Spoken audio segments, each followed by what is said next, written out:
Hey, it's Kim at Middle of the Book March. I have a very special video to present to you today. I don't often do individual book reviews simply because I just don't really enjoy doing them. But for this one, yeah, I was raring to go. This is going to be a negative review.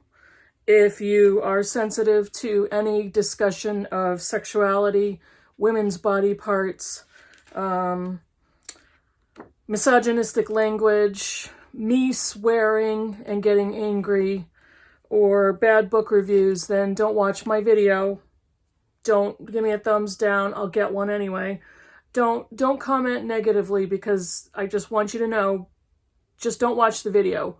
Oh, and I will be spoiling the shit out of this book, so if you don't want to watch it, don't.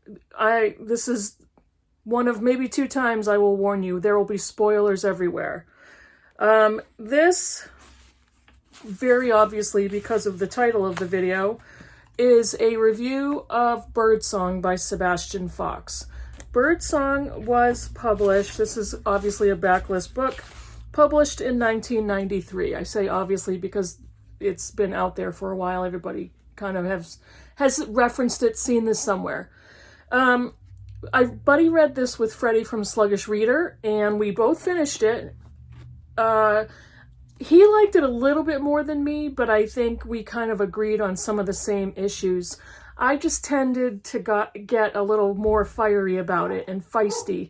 But I wanted to talk about this book because I'm really drained and exhausted with misogyny in literature, and this book had it in spades. So, let's get into it. One thing I will commend this book for, the subtitle is A Novel of Love and War. The war writing in this novel is spectacular. It's some of the best I've ever read.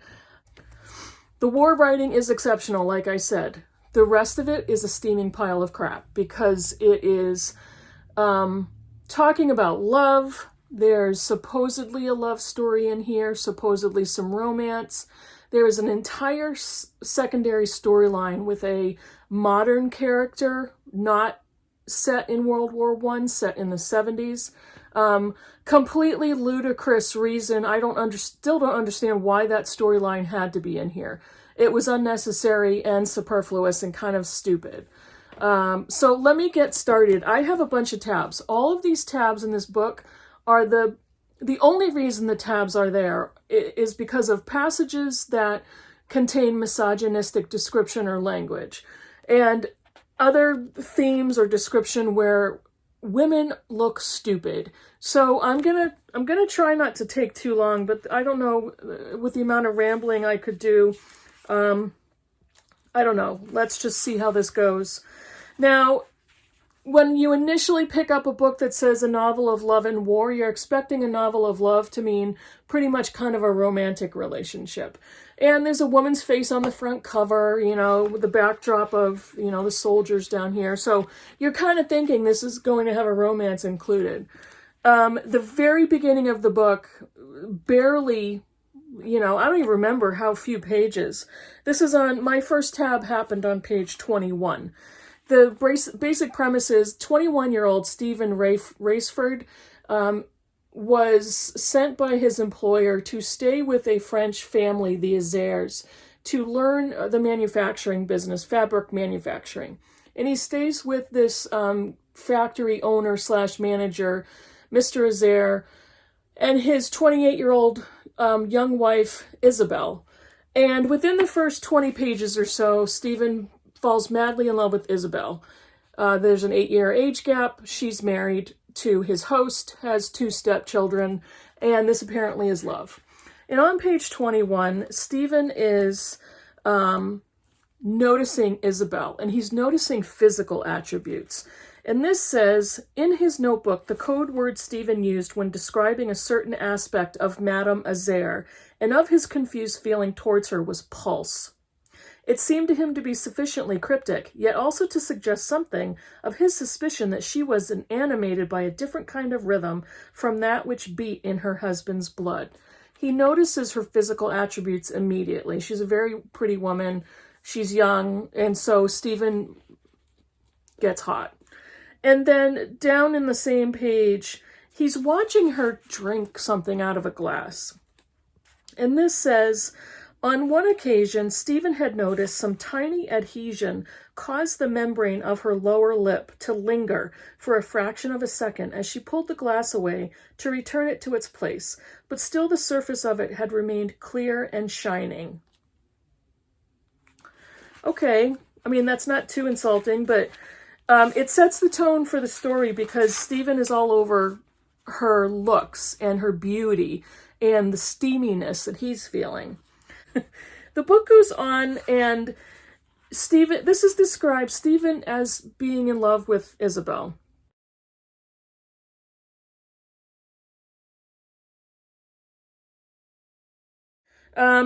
So Stephen and Isabel have started a physical sexual relationship, and there's a red room in this house, and that's the secret room that her husband doesn't really ever go into. So that's the place where they sleep with each other.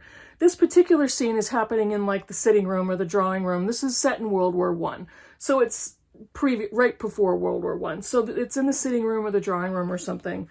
And it says, she opened her eyes again and smiled at him. They're basically having sex up against the wall. And it says, she opened her eyes again and smiled at him. I love you. She covered his face with kisses, keeping his body captive by her weight. Then she put her feet on the ground again and gently pulled him out of her. His flesh was rigid and swollen with blood. She ran her hand up and down it until he began to pant and give way at the knees, then spurted onto the floor, then against her dress, before she could take the last 3 or 4 spasms in her mouth. She appeared to do this from instinct, almost from a sense of tidiness, not because it was something she had known about or done before. What's the point of discussing a woman giving a man oral sex and talking about it as she's going to make sure nothing goes onto the floor because it's tidy, not because it's part of what she wants to do or chooses to do or is caught up in the passion of the moment, because it's a sense of tidiness?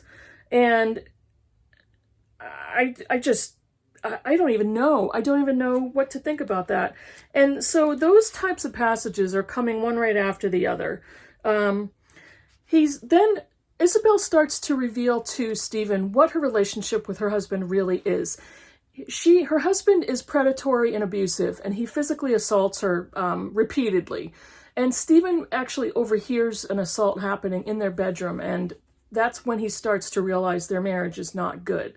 And Isabel reveals to Stephen that her husband regularly hits her and smacks her around, and she feels that she needs to let him do that because it makes him feel more like a man. It makes him feel more potent as a man, because her husband is impotent unless he's getting violent to her.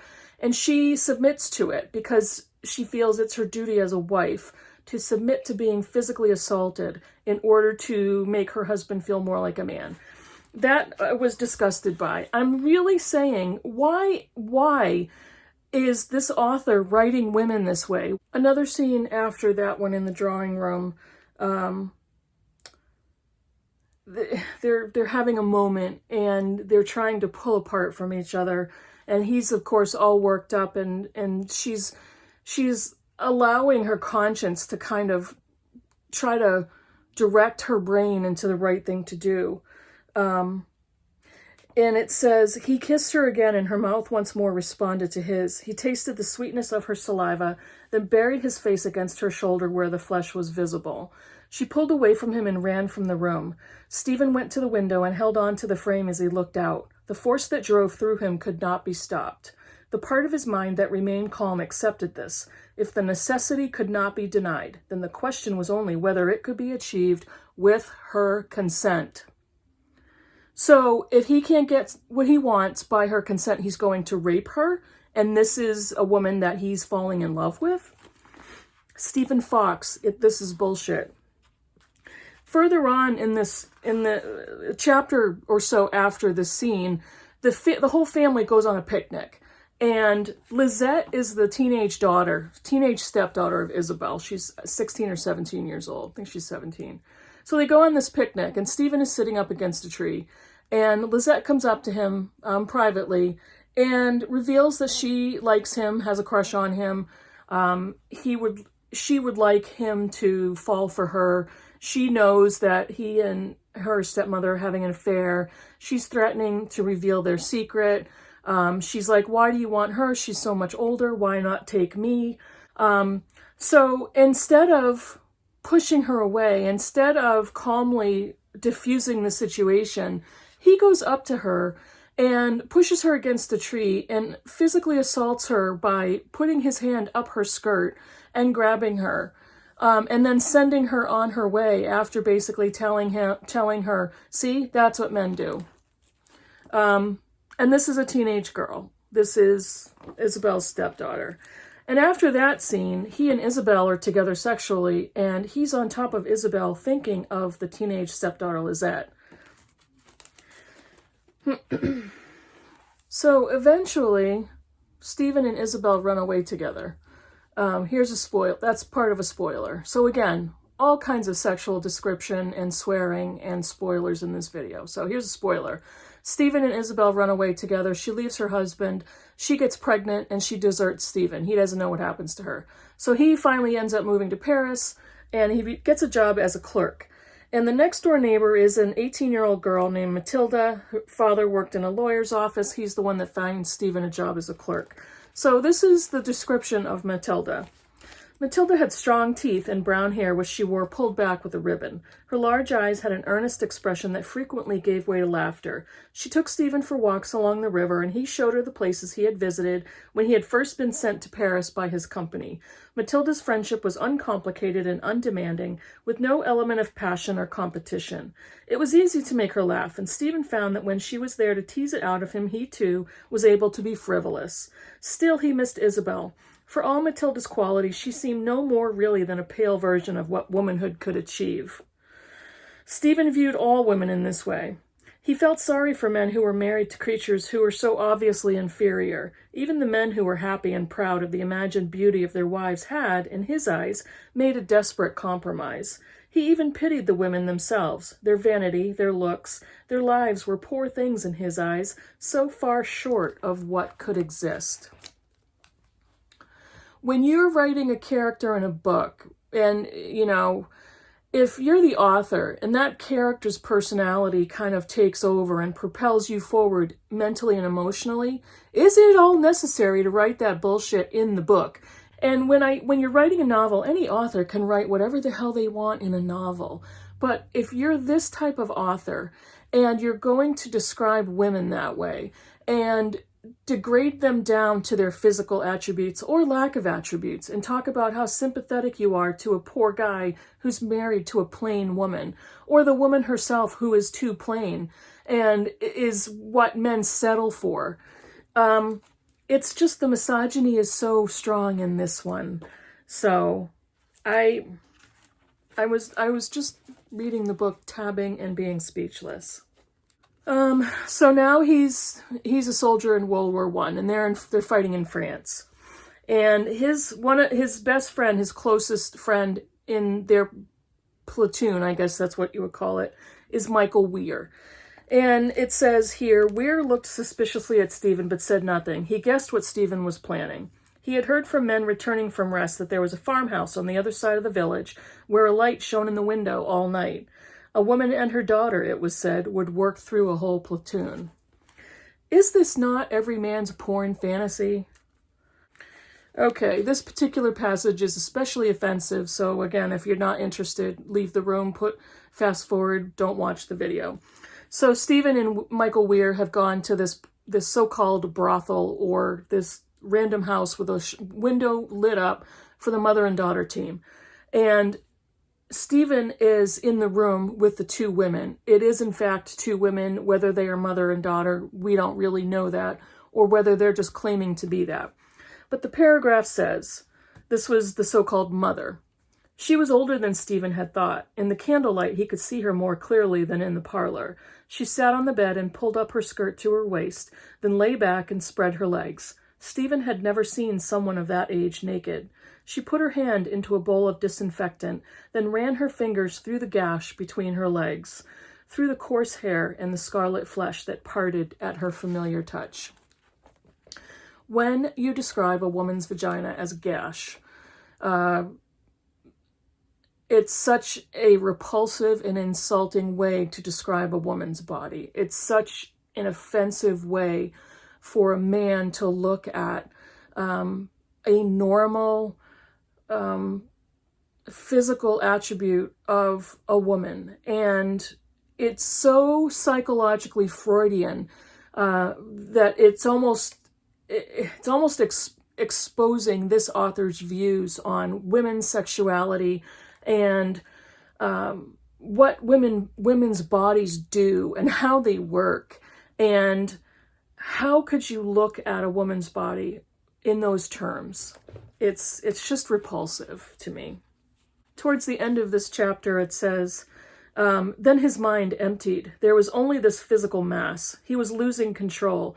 The old woman smearing disinfectant between her legs was unrelated to anything he had known with Isabel. Her daughter's body was no more than animal matter, less dear, less valuable than the flesh of men he had seen die. This passage ends the scene where he has clearly been dealing with PTSD, and he's got a knife that he's taking and running along the young woman's body.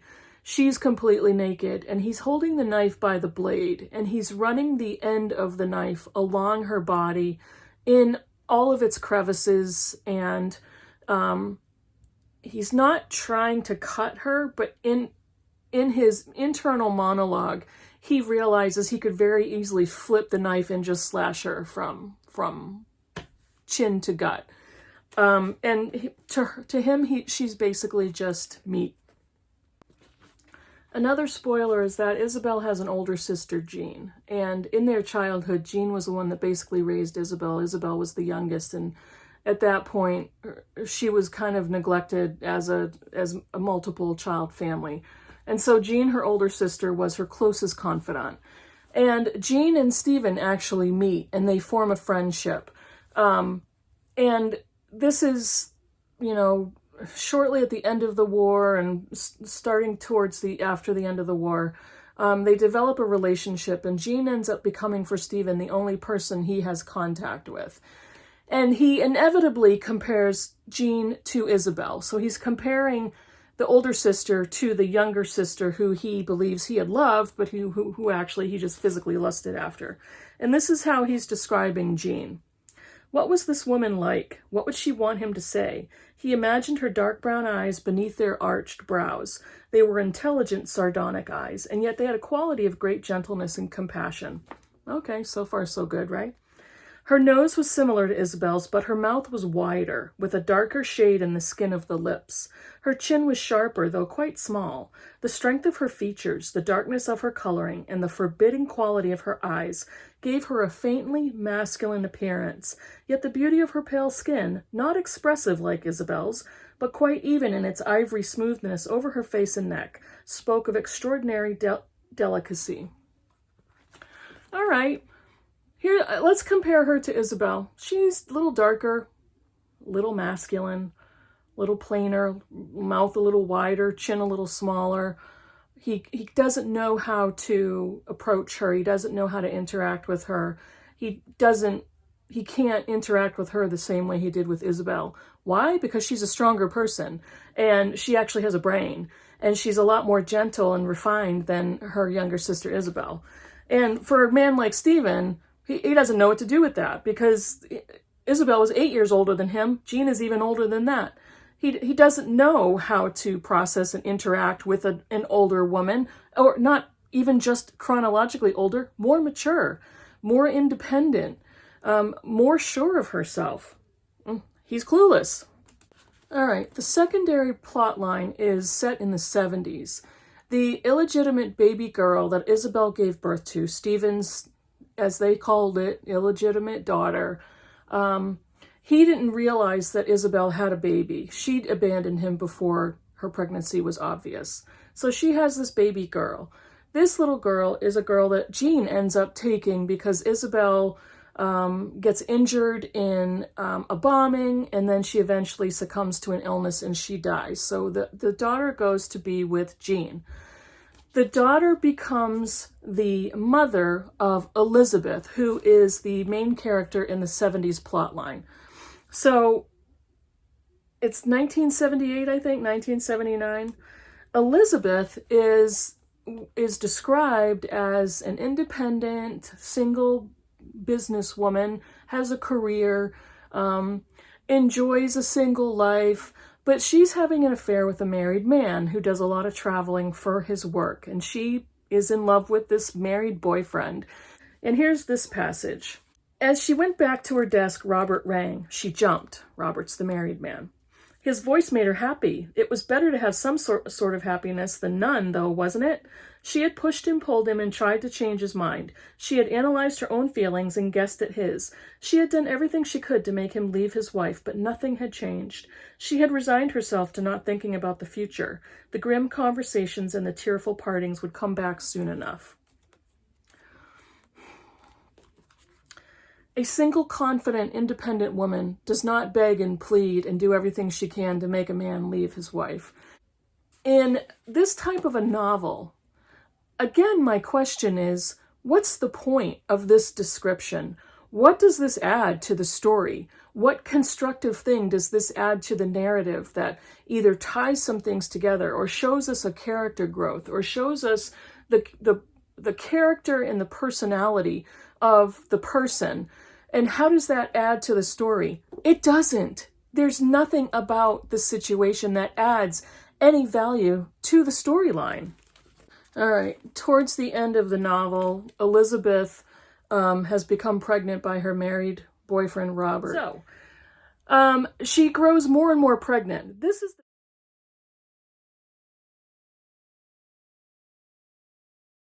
the end of the novel is Elizabeth giving birth. So after she's told her mother and gotten approval, she of course tells her married boyfriend, Robert, she's having a baby, they're having a baby.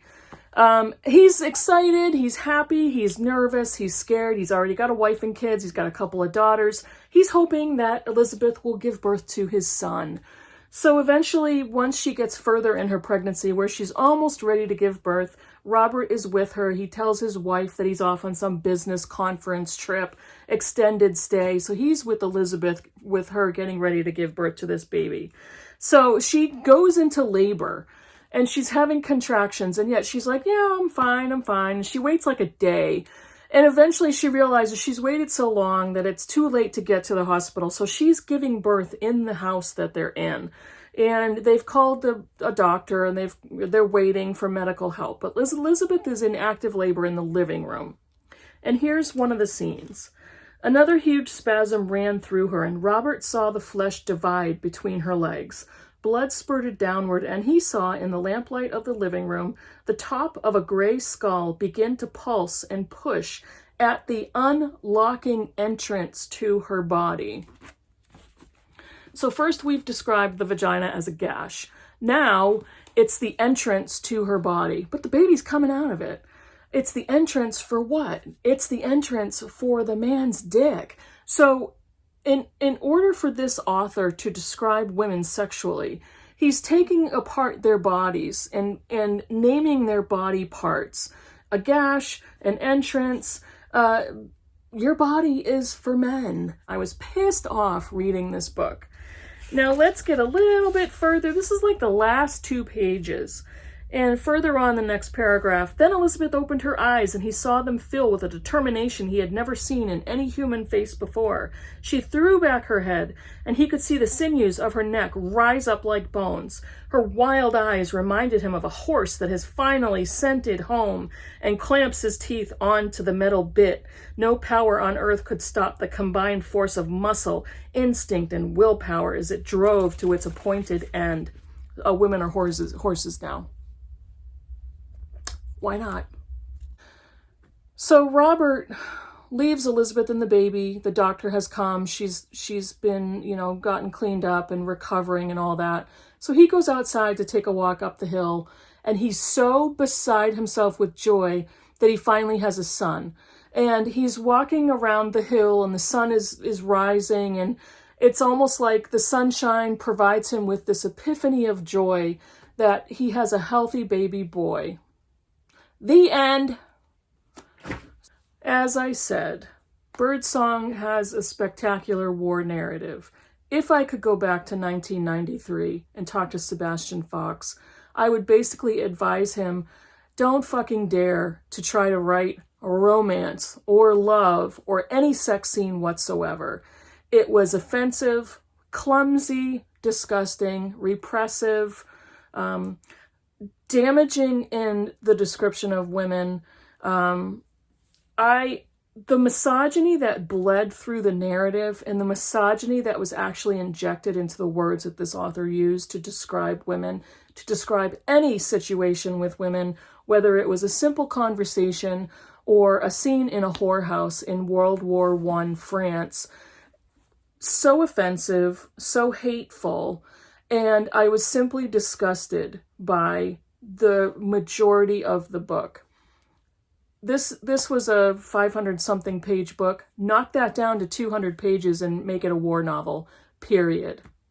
1993 was plenty early enough, late enough for an author to be much more evolved than that piece of shit that I read.